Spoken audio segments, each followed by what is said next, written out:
1 Corinthiens, premier chapitre, et nous allons lire à partir du verset 4. 1 Corinthiens, premier chapitre, verset 4. Donc, nous saluons évidemment tous nos frères et sœurs, alléluia, qui se joignent à nous par les médias pour écouter la parole de Dieu. Donc, c'est la deuxième partie du message intitulé « Comblé de connaissances ». Paul va dire dans 1 Corinthiens 1, 4, « Je rends à mon Dieu de continuelles actions de grâce à votre sujet, pour la grâce de Dieu qui vous a été accordée en Jésus-Christ. Car en lui, en Jésus, vous avez été comblés de toutes les richesses qui concernent la parole et la connaissance, le témoignage de Christ ayant été solidement établi parmi vous. Amen.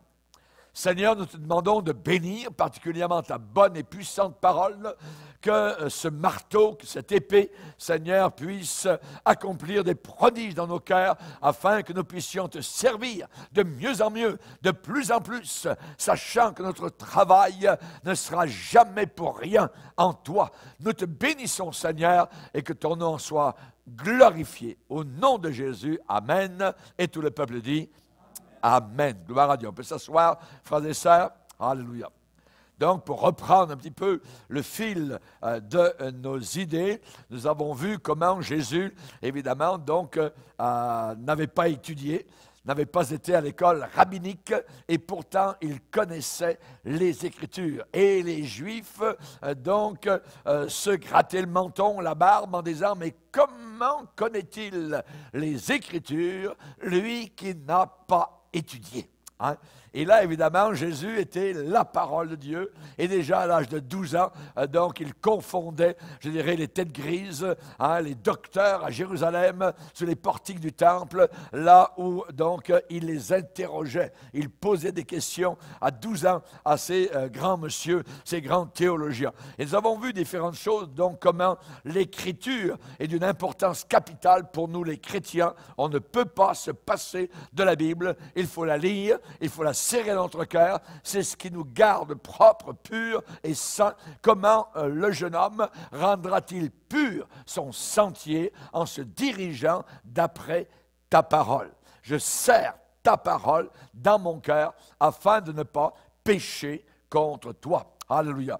Et nous avons vu donc comment Jésus, toute sa vie a été, je dirais, ponctuée par les versets de l'Ancien Testament, les versets de la parole de Dieu. Il est né selon les Écritures. Il est venu, c'était le Shiloh, hein, le prince de la paix, hein, selon Genèse 49. On voit particulièrement que le Seigneur a été crucifié selon les Écritures. Ses vêtements ont été donc partagés selon les Écritures. Il a été saigné selon l'agneau pascal d'Exode chapitre 12, où il était dit qu'aucun de ses os ne serait brisé. Il ne fallait pas briser les os donc de l'agneau pascal dont on recueillait le sang. Et Jésus n'a jamais eu, il était l'agneau de Dieu et n'a jamais eu donc aucun os brisé. Selon les prophéties. Tout se passait donc selon les prophéties à son sujet dans l'Ancien Testament.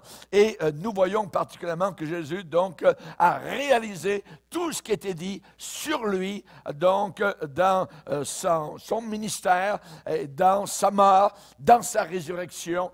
Psaume 16 particulièrement nous parle qu'il devait ressusciter d'entre les morts. Et là donc on voit que la parole de Dieu s'est réalisée jusqu'au moment où il a baissé la tête sur la croix. Amen. Mon agneau qui a été cloué, ton agneau qui a été saigné, a déclaré tout est accompli. Ça veut dire qu'il avait réalisé tout ce qui devait être fait et dit à son sujet lorsqu'il a baissé le menton. Merci Seigneur. Et là, j'aimerais vous dire particulièrement donc que la parole de Dieu, nous devons nous y appuyer solidement. Il faut absolument apprendre à s'appuyer sur les saintes Écritures.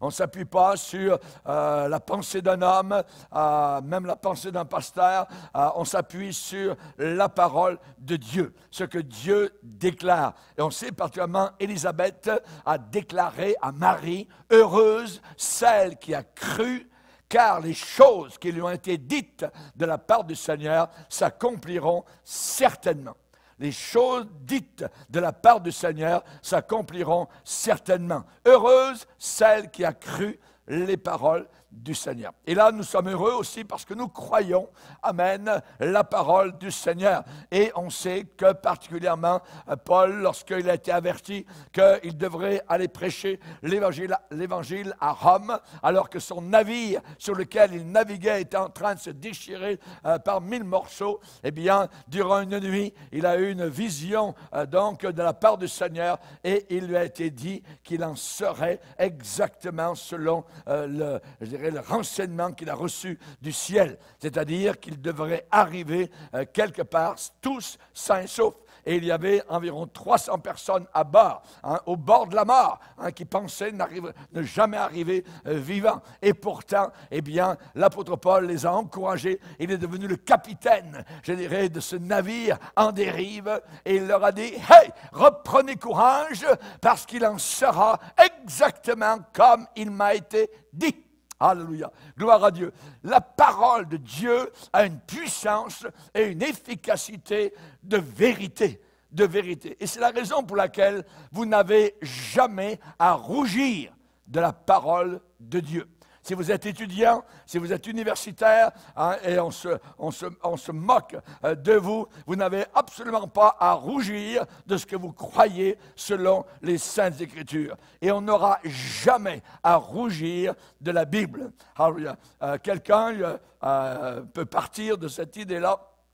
Si on mettait ensemble tous les livres, tous les livres de médecine, imaginez, les livres de médecine depuis 3000 ans. Tout ce qui a été prescrit, écrit en médecine depuis 3000 ans. 3000 ans, pourquoi? Parce que c'est à peu près à ce même moment où la Bible a commencé à être écrite. Alors on met tous les livres de médecine ensemble, depuis 3000 ans, même époque où la Bible a commencé donc à être écrite, et qu'on veuille se soigner avec cette sorte de prescription qu'ils ont donnée, on va dire, il y a des millénaires. Vous savez ce qui arriverait? C'est qu'on sera à peu près tous morts dans 48 heures. Il n'y en aurait pas un seul qui survivrait avec le genre de médicaments qu'ils avaient il y a environ 3000 ans. Mais la Bible n'est pas du tout cela. La Bible ne s'améliore pas. La Bible est un véritable médicament. La Bible, elle est le livre vrai. Et les siècles peuvent passer, il peut encore se passer 20 siècles, 30 siècles, 50 siècles, 500 siècles. Cette Bible sera toujours aussi puissante et efficace qu'elle l'a été à partir du moment où le premier écrivain a écrit ce livre-là. Alléluia, gloire au Seigneur. Jésus a regardé le ciel et a dit, « Père, ta parole est la vérité. » Ce qui veut dire que cette parole, lorsque nous la méditons, lorsque nous l'étudions, lorsque nous l'apprenons, nous l'emmagasinons dans notre cœur, eh bien, nous sommes en train d'emmagasiner la vérité. La vérité. C'est vrai. C'est pas à peu près, c'est vrai. Et on n'aura jamais à rougir de la parole de Dieu. Dans le psaume 19, par exemple, je vais juste changer quelques mots. Au lieu de loi de l'Éternel, je vais marquer la Bible. Au lieu de crainte de l'Éternel, commandement de l'Éternel, ordonnance de l'Éternel, témoignage de l'Éternel, je vais mettre Bible. Regardez ce que ça donne. La Bible est parfaite. Tout. Déjà là, ça commence bien. Ça veut dire que c'est parfait. C'est quoi parfait, pasteur? Parfait, c'est perfect, perfect. C'est parfait. Vous ne pouvez pas améliorer le parfait. Voyez, la Bible est parfaite, elle restaure l'âme. La Bible est véritable, elle rend sage l'ignorant. La Bible est droite, elle réjouit le cœur. La Bible est pure, elle éclaire les yeux. La Bible est pure, elle subsiste à toujours. La Bible est vraie, elle est toute juste. Elle est plus précieuse que l'or, que beaucoup d'or fin. La Bible est plus douce que le miel, que celui qui coule des rayons. Pour qui observe la Bible, la récompense est grande. La récompense est grande. Ça, c'est le psaume 19. Et il y a, je dirais, le psaume géant, qui est le psaume 119, et qui aussi élève la parole de Dieu. Comment le jeune homme rendra-t-il pur son sentier? En se dirigeant d'après ta parole. Je serre ta parole dans mon cœur, afin de ne pas pécher contre toi. Fais du bien à ton serviteur pour que je vive et que j'observe ta parole. Ensuite, il va dire, relève-moi selon ta parole, rends-moi la vie selon ta parole. Je me confie en ta parole. N'ôte pas entièrement de ma bouche les paroles de la vérité. Il va dire, ma part, ô Éternel, je le dis, c'est de garder tes paroles. C'est toujours le psaume 119. Avant d'avoir été humilié, je m'égarais, maintenant j'observe ta parole. Ta parole subsiste dans les cieux, et ainsi de suite, afin de garder ta parole. Tes paroles sont douces à mon palais, ta parole est une lampe à mes pieds. Éternel, rends-moi la vie selon ta parole. Affermis mes pas dans ta parole. Mes adversaires oublient ta parole. Ta parole est entièrement éprouvée. Je devance l'éveil, j'ouvre les yeux pour méditer ta parole. Je vois avec dégoût des traîtres qui n'observent pas ta parole. Le fondement de ta parole est la vérité, etc., etc., etc. C'est une éloge à la parole de Dieu. Elle est puissante, la parole du Seigneur. Et on n'aura jamais à rougir de cette parole-là. C'est la parole de Dieu. Je dirais que le problème de nos contemporains, il y a 40 ans, 50 ans, ils avaient un problème, c'est qu'ils voulaient défendre la Bible. Défendre la Bible, voyez, par rapport aux découvertes scientifiques. Et il semblait que les scientifiques avaient le haut du pavé et que nous, il fallait se battre pour défendre la Bible. Nous n'avons jamais un ordre dans les Écritures où on nous dit de défendre la Bible. Aucun endroit. On nous dit de combattre pour la foi. On nous dit de parler avec ceux qui s'opposent par rapport à notre espérance que nous avons. Mais la Bible en elle-même, nous n'avons pas besoin de la défendre. Si la Bible n'est pas capable de se défendre toute seule, alors vous n'y arriverez pas. Vous n'y arriverez pas plus. Voyez, c'est la parole de Dieu. Est-ce que Dieu a besoin de défenseurs? Non. La Bible a passé au travers des siècles. On l'a brûlée, on l'a déchirée, elle a été bannie. Les communistes sont placés aux frontières, interdisant l'entrée de la Bible. Une époque en Russie interdit la Bible. En Chine interdit la Bible. Les musulmans ne veulent pas de la Bible, vous voyez. Mais la Bible, elle est encore là. On l'a brûlée, on l'a bannie, mais elle est encore là. Pourquoi? Parce que Dieu prend soin de sa parole. C'est lui qui défend la Bible, pas nous. Le Seigneur défend sa propre parole. Nous, ce qu'on nous demande, c'est d'être prêts à nous défendre avec douceur et respect devant quiconque nous demande raison de l'espérance qui est en nous. De l'espérance qui est en nous. Là, on essaie de défendre cette espérance, on explique pourquoi. Nous avons une espérance.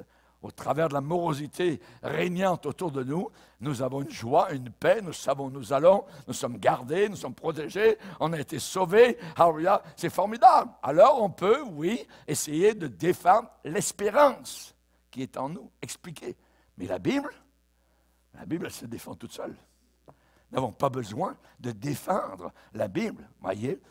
ces gens-là, il y a 40, 50 ans, ils voulaient à tout prix que la Bible ait tout prédit, que la Bible ait tout prévu, etc. Et alors, ils tiraient tout par les cheveux et ils se débattaient pour pas grand-chose. Pour pas grand-chose. Voyez, nous, je dirais, nous ne sommes pas, je dirais, là pour essayer de montrer que les scientifiques ont tort, tout ça, pour qu'ils viennent à Jésus par des raisonnements, des ficelles, ainsi de suite, intellectuels. Ils ne croiront pas plus. Voyez, ils ne croiront pas plus. Dans la parole de Dieu, on nous dit qu'un homme qui est en enfer ne croirait pas plus si un mort ressuscitait. C'est le cas qui nous est expliqué dans Luc 16. Un damné qui est en enfer sait qu'il a 5 frères sur la terre. Et il voudrait maintenant que ces 5 frères soient sauvés et il voudrait être coupé pour l'éternité de ses frères de chair pour qu'ils soient sauvés et qu'ils aillent au ciel. Il demande, au milieu des tourments, il demande que quelqu'un aille sur la terre pour témoigner de ce qui se passe dans l'éternité. Il lui a été répondu, même si un mort ressuscitait sur la terre, il ne croirait pas plus. Qu'est-ce qu'ils ont? Ils ont la parole. Et s'ils ne croient pas à la parole, même si un mort ressuscitait, ils ne croiraient pas plus. C'est la parole qui est le pivot de la vérité. Et s'ils ne croient pas à cette parole, rien n'y fera. Dieu défend sa parole. Et nous n'avons pas à nous battre avec les scientifiques.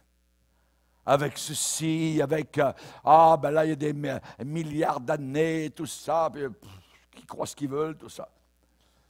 Dieu est fidèle. Dieu est fidèle. Et ce n'est pas parce qu'il y a quelques incrédules, je dirais, qui veulent mettre au défi ce que Dieu a déclaré, que ça va changer la parole de Dieu. Absolument pas. Absolument pas. Donc, ce n'est pas à nous à tirer les affaires par les cheveux, tout ça pour essayer de se mettre à égalité, puis essayer d'expliquer aux scientifiques que c'est nous qui avons raison. On a raison, on est plus que vainqueurs. Voyez, ils ont tort. Mais vous pourriez leur expliquer, leur mettre ça sous le nez, leur mettre le nez dans la vérité, ils ne croiraient pas plus. Parce qu'il faut qu'il y ait conviction de péché dans leur cœur, et c'est uniquement par la foi que l'on reconnaît que le monde a été fait par la parole de Dieu. Le fiat du Seigneur, qu'il en soit ainsi. Et s'il ne croit pas cela, rien n'y fera. Donc, ne nous battons pas pour peu de choses, mais je dirais, ne perdons pas notre temps dans ce sens-là. La Bible dit, et quoi, si quelques-uns n'ont pas cru, est-ce que leur incrédulité va détruire la fidélité de Dieu, la vérité de Dieu? Jamais de la vie. La vérité va continuer à être là. Oh, vous savez, il n'y a pas d'enfer. Crois qu'il n'y a pas d'enfer, mais le jour où les flammes vont lécher tes pieds, tu vas le savoir. Ouais, tu vas le savoir. L'insensé dit en son cœur, il n'y a pas de Dieu. Le fou, la folle, va dire, il n'y a pas de Dieu. Mais ça n'empêche pas que Dieu est là. Ils peuvent le dire, le répéter sur les toits, sur les médias, jour et nuit, pendant des siècles. Ça ne changera pas que Dieu existe. Dieu est là. Dieu a dit à Jérémie, je veille sur ma parole pour l'exécuter. Je veille sur ma parole pour l'exécuter. Dieu a dit à Ézéchiel, moi l'Éternel, j'ai parlé, j'agirai. Moi l'Éternel, j'ai parlé, j'agirai. Alléluia, gloire à Dieu. Ce n'est pas notre parole, c'est la sienne. Elle est toute puissante, cette parole-là à lui. Alléluia. Et donc, dans Ézéchiel encore, on voit où Dieu va dire, il n'y aura plus de délai dans l'accomplissement de mes paroles. La parole que je prononcerai s'accomplira, dit le Seigneur l'Éternel. Alléluia. Gloire au Seigneur. Dans Ésaïe, le Seigneur va dire, ainsi en est-il de ma parole, ma parole. Il y a le pronom possessif avant le nom, ma parole. Il n'a pas dit, ainsi en est-il de la parole, ainsi en est-il de ma parole, qui sort de ma bouche. Elle ne retourne pas à moi sans effet. Il y a un effet. Quand vous entendez la parole de Dieu, il y a un effet puissant dans votre propre vie personnelle. Elle ne retourne pas à moi sans effet, sans avoir exécuté ma volonté et accompli mes desseins. C'est sa parole à lui. Le problème, c'est lorsqu'il y a des faux prophètes et qui disent « Oh, Dieu m'a dit de te dire, oh Dieu, ainsi parle Dieu, tout ça, tu vas devenir riche. » Et puis le problème est grave parce que ces gens-là prennent leur parole pour étant la parole de Dieu. Ils veulent faire dire à Dieu ce qu'eux pensent. Et ça, c'est une abomination. Et nous voyons ça régulièrement dans l'Église chrétienne à la fin des temps. Jésus a dit, il y aura des faux prophètes qui vont venir et ils vont vous embobiner tout ça. Donc, ne vous laissez pas prendre à ce jeu-là. Il y a environ 150 ans, il y a eu un réveil spirituel dans la région en France qui s'appelait les Cévennes. Dans les Cévennes. Et c'est dans le Massif central au sud. Et à l'époque, les chrétiens n'avaient pas de Bible de poche. Des petites Bibles, comme vous pouvez en avoir aujourd'hui. Ce n'est pas ça qu'ils avaient. Ils avaient des Bibles, mais donc ils avaient uniquement des grandes Bibles, à peu près comme celle-là. Vous voyez, ça c'est une petite Bible. J'en ai vu en France, on a visité donc à certaines régions où on voit cela. Il y a un endroit dans le sud de la France, si vous allez un jour à Alès, allez voir le musée du désert, c'est formidable, hein, c'est notre héritage spirituel à nous les chrétiens. Et là, les chrétiens avaient des Bibles doubles de ça, parfois plus grandes, épaisses, à peu près comme ça. Hein. Et là, j'en ai une qui m'a été offerte. Vous voyez, ça c'est une toute petite Bible, donc qui date de 1771. Vous voyez, 1771. Donc, il y a environ 250 ans. Et là, donc, et je peux vous dire, c'est une Bible Osterwald.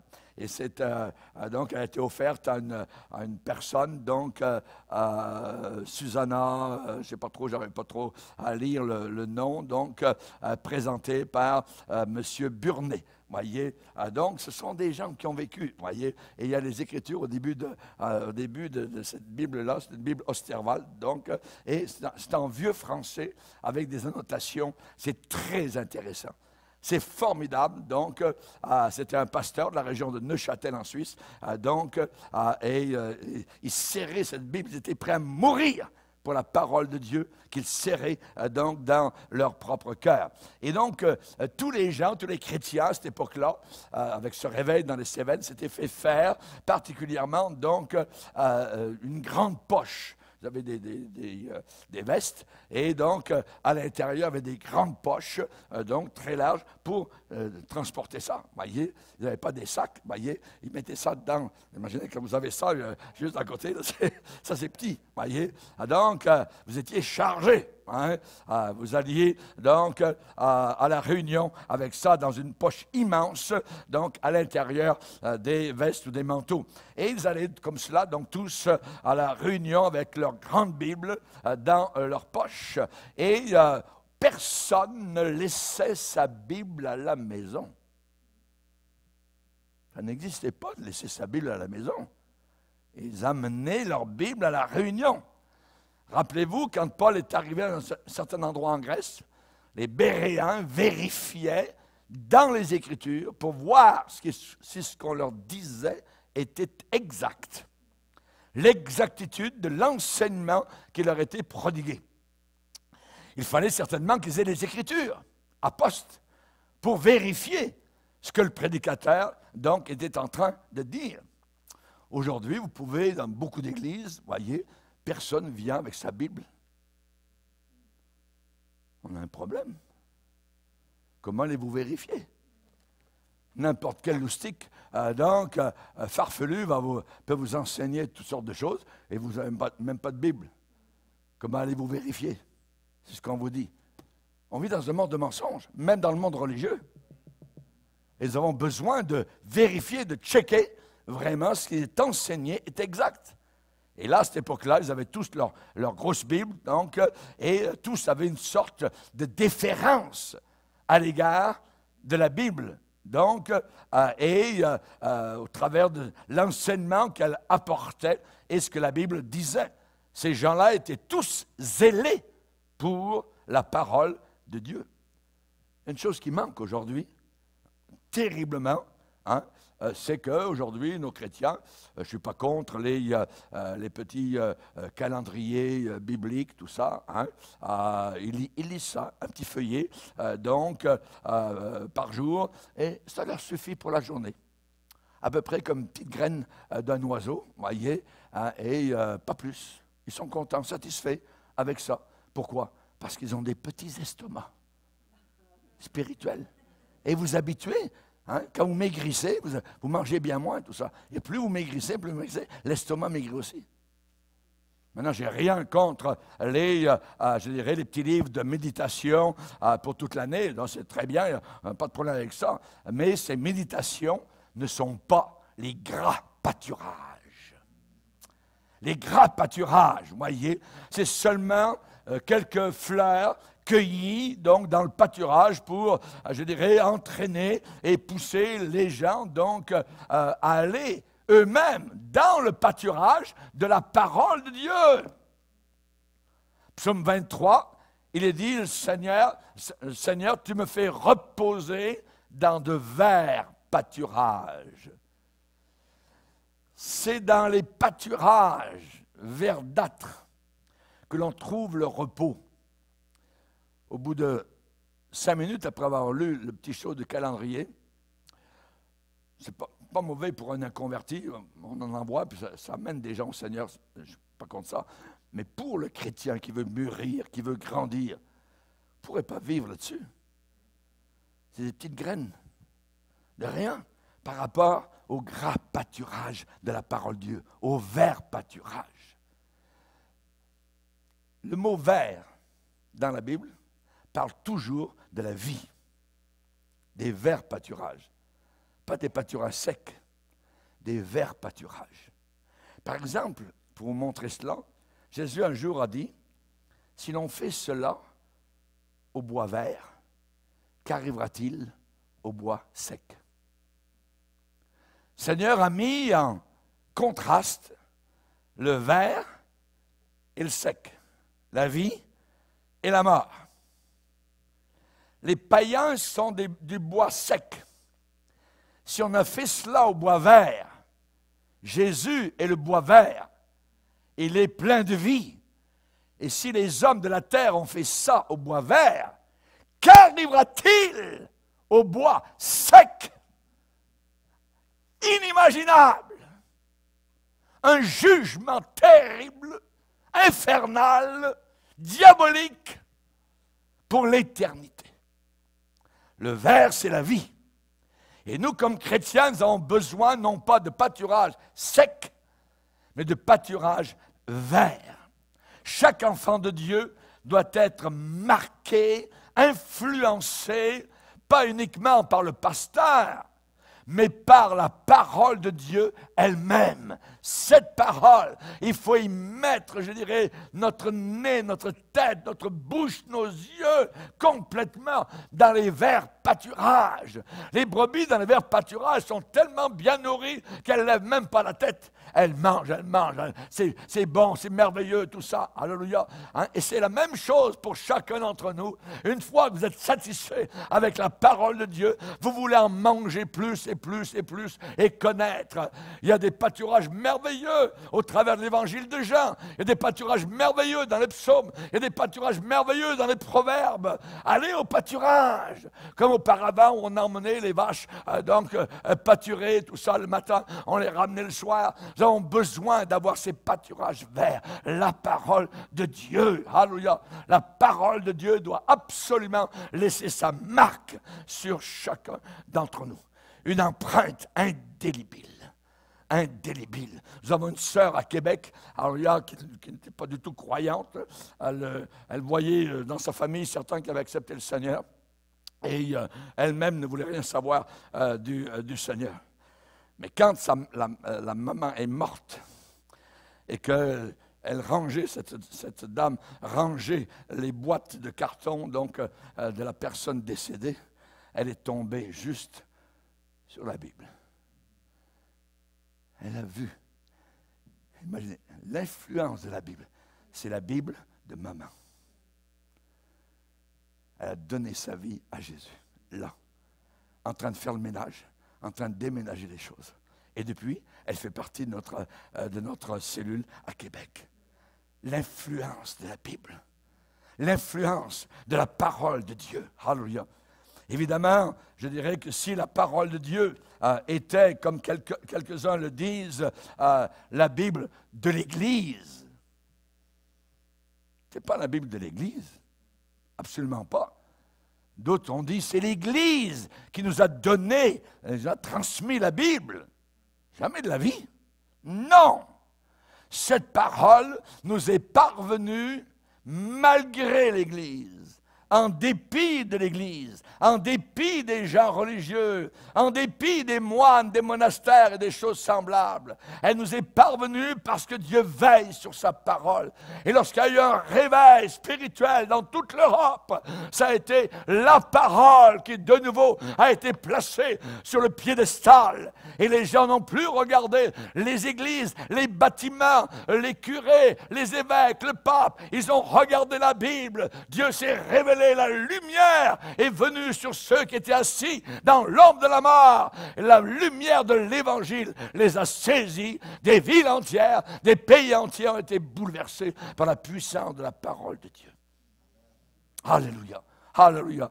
Si c'était les théologiens, si c'était l'Église qui nous avait apporté la Bible, alors il pourrait y avoir là-dedans, à l'intérieur, des histoires de théologiens, des histoires de... Non, il n'y en a pas.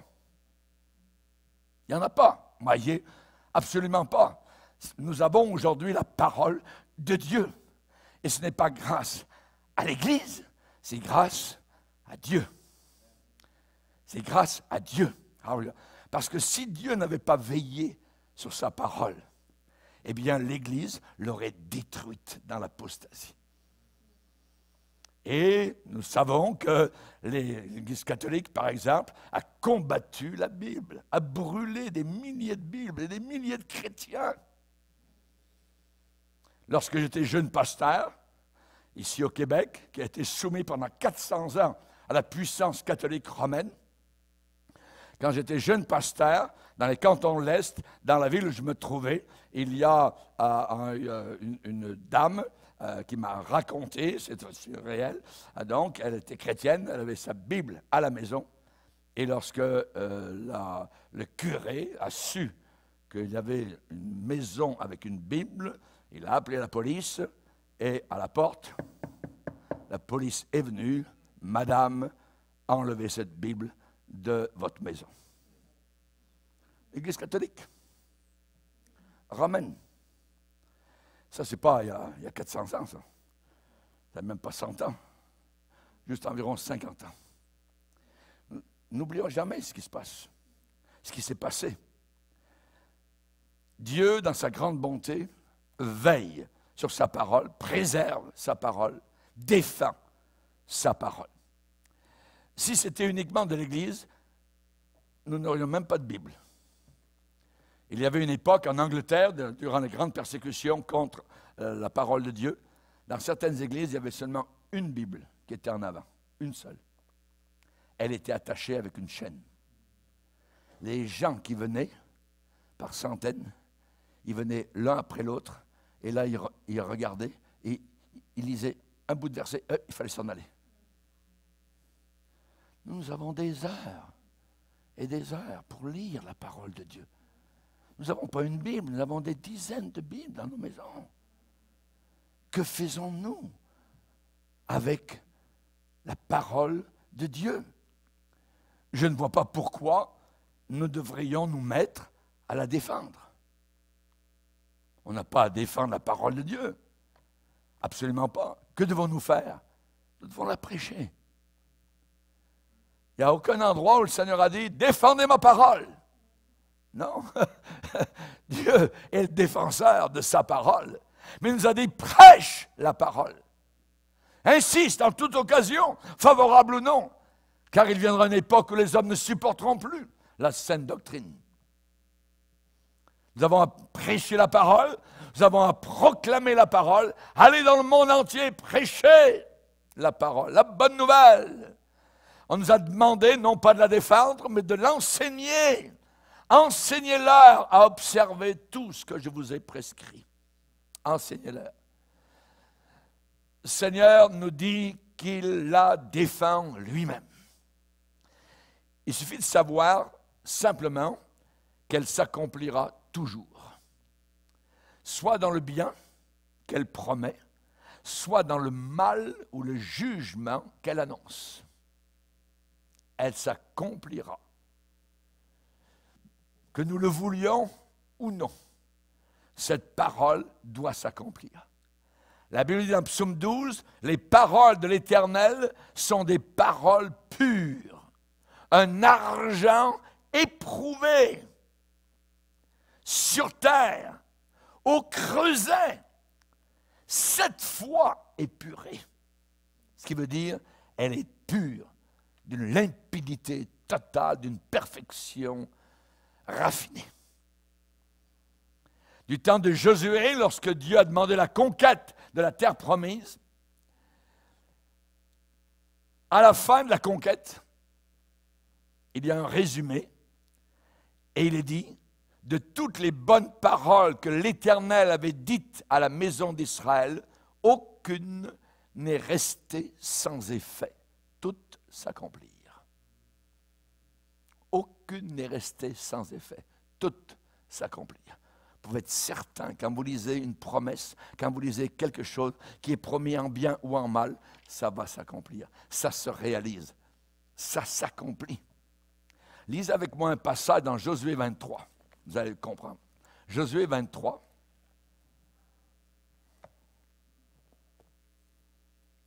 Josué 23, versets 14 et 15. C'est Josué qui prédit sa mort. Il va quitter la terre, il va rentrer à la maison, au ciel, et il va dire au peuple qu'il a rassemblé, « Voici, je m'en vais maintenant par le chemin de toute la terre. » Une expression qui montre qu'il va mourir. « Reconnaissez de tout votre cœur et de toute votre âme qu'aucune de toutes les bonnes paroles prononcées sur vous par l'Éternel votre Dieu n'est restée sans effet. Toutes se sont accomplies pour vous, aucune n'est restée sans effet. » Ça, c'est le côté des bonnes paroles de Dieu, promesses. Verset 15. « Et comme toutes les bonnes paroles que l'Éternel votre Dieu vous avait dites se sont accomplies pour vous, de même, l'Éternel accomplira sur vous toutes les paroles mauvaises, jusqu'à ce qu'il vous ait détruit de dessus ce bon pays que l'Éternel votre Dieu vous a donné. » Et là, il va parler, si vous transgressez, si vous passez par-dessus Dieu, si vous le mettez de côté, eh bien, c'est ça qui vous arrive. Donc, Dieu va accomplir les bonnes paroles et il accomplit les mauvaises paroles. Ça veut dire les promesses de jugement si, évidemment, les personnes se détournent totalement de lui. La parole de Dieu est extraordinaire. Pourquoi? Parce qu'elle donne toujours gloire à Dieu. Jamais la parole de Dieu ne donne gloire à un homme. Jamais. Et cela en toutes circonstances. L'Écriture n'attribue jamais la gloire à un seul homme, même si cet homme a fait des exploits pour le Seigneur. Dieu a un principe, et dans Ésaïe, il va dire 2 fois, « Je ne donnerai pas ma gloire à un autre. » Je ne donnerai pas ma gloire à un autre. Quand bien même cet homme, s'il a fait des exploits, cet homme aurait tendance, ou même plusieurs hommes, ou même des générations futures, à glorifier un individu.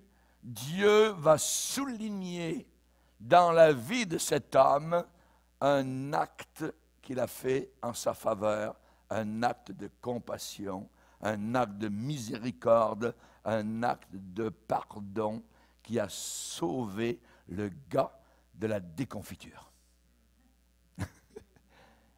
Il y aura toujours un point, quelque part, où Dieu va montrer sa miséricorde. Ce n'est pas un homme parfait. C'est jamais la gloire à moi. Jamais, regardez ce que j'ai fait pour Dieu, regardez ce que j'ai bâti, regardez, nous sommes 10 000, nous sommes 100 000, nous sommes 600. Jamais Dieu fera cela. Rappelez-vous David, paf, adultère. Il ne peut pas se glorifier beaucoup. Vous prenez Abraham, cette femme, c'est ma sœur. Non, c'est ta femme. Menti. Tous les problèmes qu'il a eus à cause de son mensonge. Vous prenez Moïse. Le peuple est derrière lui. On n'a pas d'eau, les enfants, nos femmes, tout ça, retourne en Égypte. Dieu lui a dit, parle au rocher. Paf! Il frappe le rocher, en colère, à cause de la pression. Les hommes, Dieu lui dit, tu viens de perdre ton ticket pour la terre promise. Tu n'y entreras pas. Tu vas mourir sur le mont Nebo. Tu verras le pays, mais tu n'y entreras pas. Dieu ne donne jamais la gloire à aucun homme. À aucun homme. Vous prenez l'apôtre Pierre. Ah ben l'apôtre Pierre, c'est facile. Ça, il se mettait toujours les pieds dans les plats, tout ça. Hein. Mais plus tard, une fois qu'il était serviteur de Dieu, pasteur, voyez, eh bien, il a été repris sévèrement par un de ses collègues, l'apôtre Paul.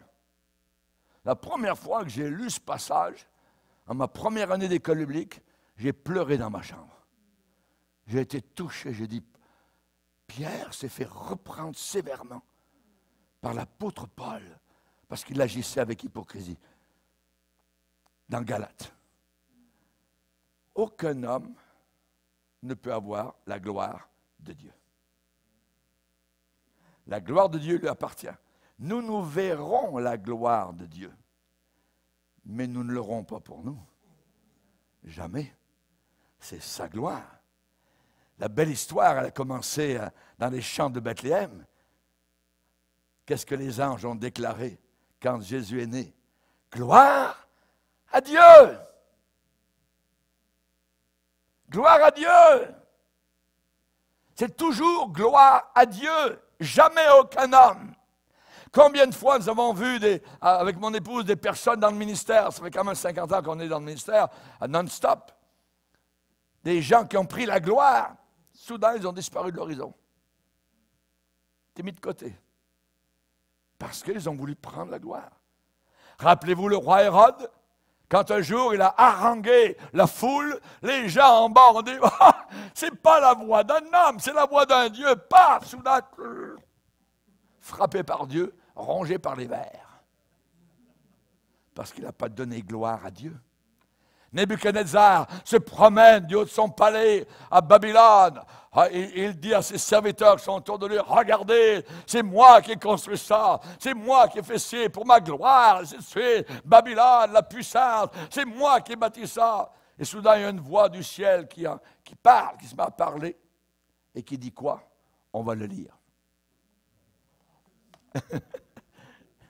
Comme ça rentrera bien dans votre coco. Daniel,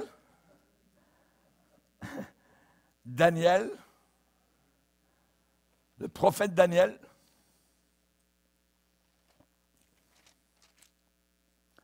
chapitre 4, verset 28, toutes ces choses se sont accomplies sur le roi Nebuchadnezzar au bout de 12 mois, comme il se promenait dans le palais royal à Babylone. Le roi prit la parole et dit, n'est-ce pas ici, Babylone, la grande que j'ai bâtie? Notez la première personne, j'ai bâti, comme résidence royale par la puissance de ma force et pour la gloire de ma magnificence. La parole était encore dans la bouche du roi qu'une voix descendit du ciel. Apprends, roi Nebuchadnezzar, qu'on va t'enlever du royaume. On va enlever le royaume. On te chassera du milieu des hommes. Tu auras ta demeure avec les bêtes des champs. On te donnera comme au bœuf de l'herbe à manger. Et 7 ans passeront sur toi jusqu'à ce que tu saches que le Très-Haut domine sur le règne des hommes et qu'il le donne à qui il lui plaît.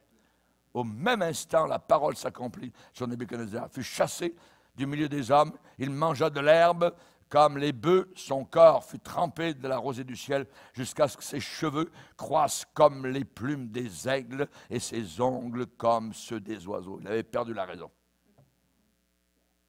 Dieu juge, voyez. Donc, à Dieu toujours la gloire. Toujours à Dieu la gloire, voyez. Et particulièrement, donc, on peut avoir un personnage merveilleux dans la Bible. On peut avoir un roi merveilleux, mais cependant, certains chapitres de la vie de ce personnage sont très sombres, obscurs et parfois même ténébreux. Si David a été ce qu'il a été pour la postérité, pour le peuple de Dieu, c'est uniquement pour une seule chose, une seule raison. C'est que le Saint-Esprit parlait par sa bouche et qu'il était inspiré de Dieu. Tous les psaumes que David a écrits, c'est parce que le Saint-Esprit a soufflé au travers de lui. Alléluia. Et il va le dire, il le reconnaît. Il va dire à la fin de sa vie, l'Esprit de l'Éternel parle par moi. Il le dit sans orgueil. L'Esprit de l'Éternel parle par moi. Sa parole est sur ma langue. Il reconnaît Dieu. Alléluia. Il reconnaît le Seigneur. Parce qu'un jour, après son adultère, après son meurtre, il a fait tuer le bonhomme, il a fait tuer le mari de la femme. N'oubliez jamais, il a prié, Seigneur, ne me retire pas ton Saint-Esprit. Parce qu'une fois que le Saint-Esprit part d'une personne, la personne est finie. On a vu des pasteurs, des grandes assemblées de centaines, se ramasser dans des bars avec les cheveux jusqu'au bas du dos, avec la cigarette au bec et la barbe. Ces hommes qui prêchaient l'Évangile auparavant à des masses de gens. On a vu toutes sortes de choses. On a reçu chez nous même des pasteurs qui étaient très très bons, que nous avons reconnus comme étant fidèles au Seigneur, avec un petit problème. Quand ils étaient partis, ma femme me fait remarquer en disant, « T'as pas trouvé quand on était chez lui que verre je te vide, verre je te remplis. »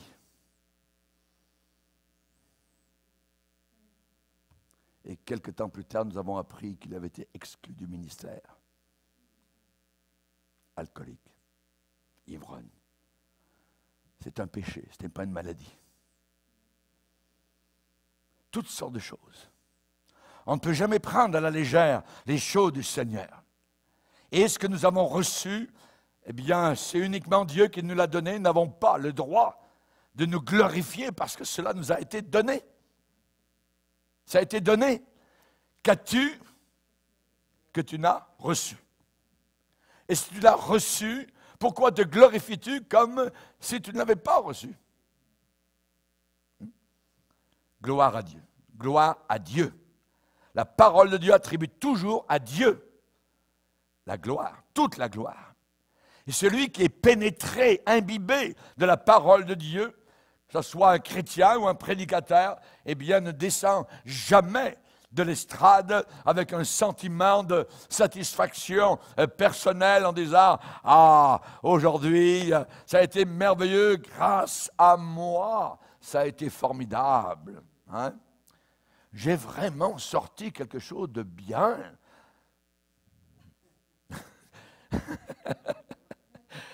Non, c'est toujours Dieu.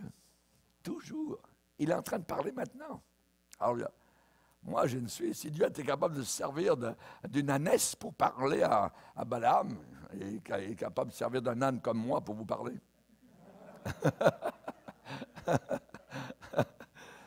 Il y a une grande dame qui était un jour dans l'église, tout ça. Elle a rencontré un jour le prédicateur qui descendait de l'estrade. « Ah, pasteur, c'est merveilleux, vous avez tellement bien parlé aujourd'hui. » Et le pasteur, qui était spirituel, a dit, « Madame, oui, le diable vient justement de me dire la même chose en descendant de l'estrade. »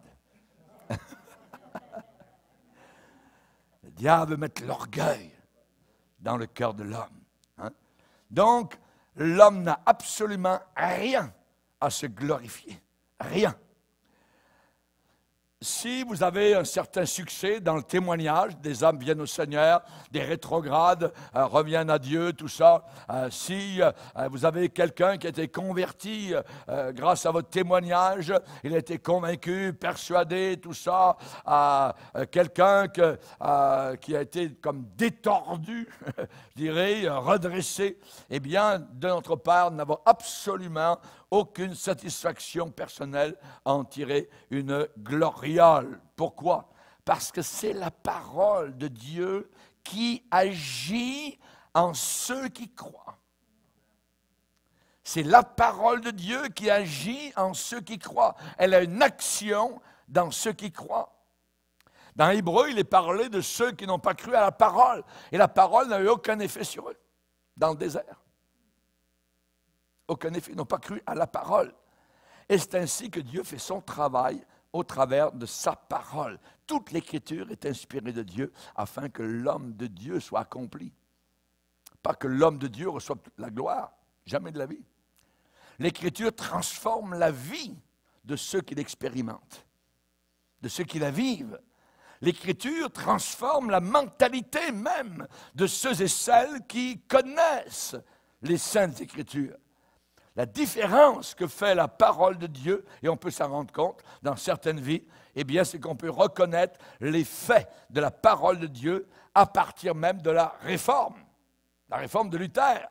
Quel changement il y a eu lieu lorsque la parole de Dieu a été remise en évidence. Maintenant, aujourd'hui, où en est-on? Maintenant, c'est totalement estompé. Totalement différent, parce que nous sommes retombés dans la plus complète corruption chrétienne, déchéance chrétienne, apostasie chrétienne. On est très loin de la réforme. Aujourd'hui, on marche sur les tombes, ces réformateurs qui se sont levés contre le papisme, le romanisme, ainsi de suite. Ils n'ont pas eu peur. Aujourd'hui, c'est « t'es mon frère », tout ça. Oui, tu pries Marie, tu crois au purgatoire, c'est pas grave, on est frères et sœurs. Ces gens-là se sont battus, ont été sur des bûchers pour combattre ces erreurs-là. Comment ces gars-là vont-ils se tenir devant Dieu? Quand la parole de Dieu était devenue le livre de chevet des gens qui la croyaient vraiment, ils étaient prêts à mourir pour cette parole, à monter sur des bûchers enflammés pour cette parole-là.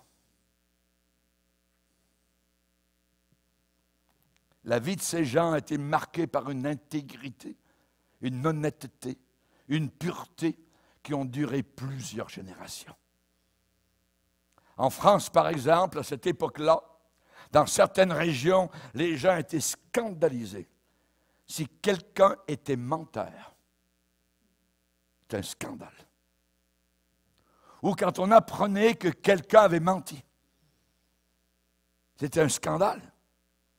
Aujourd'hui, on ment jusqu'à la tête des gouvernements. On ment dans les écoles, on ment dans les hôpitaux, on ment partout. Qui est le chef menteur? Satan. Il y a une époque en France, dans certains villages, lorsque le réveil avait lieu, vous pouviez laisser votre portefeuille sur le banc du village. Et 8 jours après, le retrouver au même endroit, avec tout l'argent qu'il y avait. On n'osait pas. La crainte de Dieu.